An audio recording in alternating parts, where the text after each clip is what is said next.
Donald Trump could well decide to cancel NAFTA, former Prime Minister Stephen Harper warned Wednesday as he ended his public silence on current events by describing anti-trade sentiment in the U.S. as an intractable, long-term problem with no easy fix. Harper stepped into the role of political analyst during a panel discussion in Washington, a coincidence of timing that bordered on the surreal. At the very same moment, Harper's successor, Prime Minister Justin Trudeau, was a few blocks away at the White House, discussing the North American Free Trade Agreement with the U.S. President himself. Powerful anti-trade forces that predate Trump's presidency are at play in American society and aren't going away anytime soon, said the former conservative leader, who's known as an ardent free trader. He recalled being told by the Bush administration when he took office in 2006 that NAFTA would never have won a vote in the U.S. Congress at the time.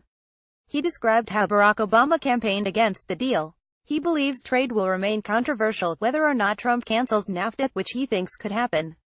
Harper said he is advising companies to start planning for the possibility of a world without NAFTA.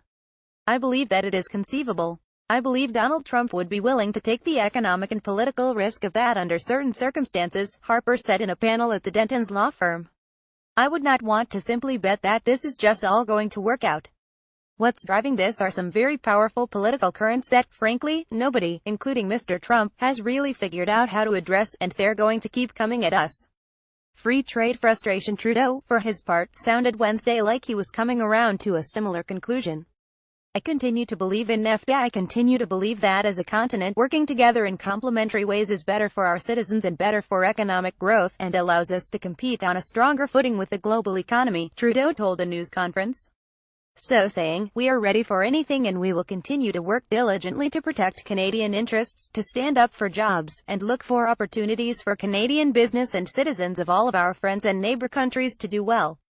Harper said he doesn't believe a simple fix to NAFTA, with a few tweaks, will satisfy the unpredictable Trump, who has repeatedly blasted the trade deal as bad for the U.S., and has a political need to show he's achieved important changes. I just don't know how you get from here to there.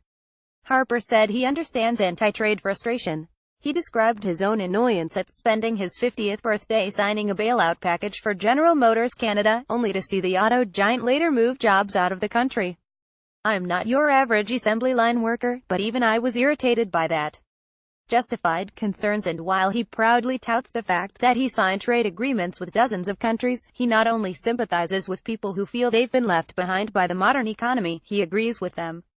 Harper said they can't blame Canada, or even Mexico, or possibly even trade deals, but there can be little doubt jobs have moved away, especially to China. I've looked at the data, Harper said. These people do not just perceive they have been left behind. They actually have been left behind.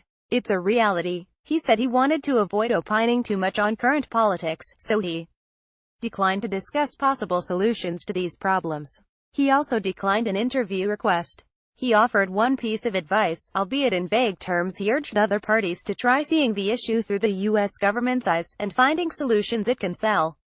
Another panelist was slightly more optimistic. No end to NAFTA.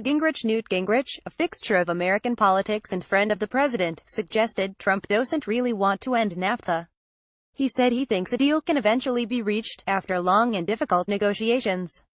My hunch is in the end we will get to a reformed NAFTA. We will not get to the end of NAFTA, said the former House Speaker and Trump campaign surrogate. I don't think there's an appetite for blowing it all up, other than the president's occasional tweets. I think it'll be a brawl though.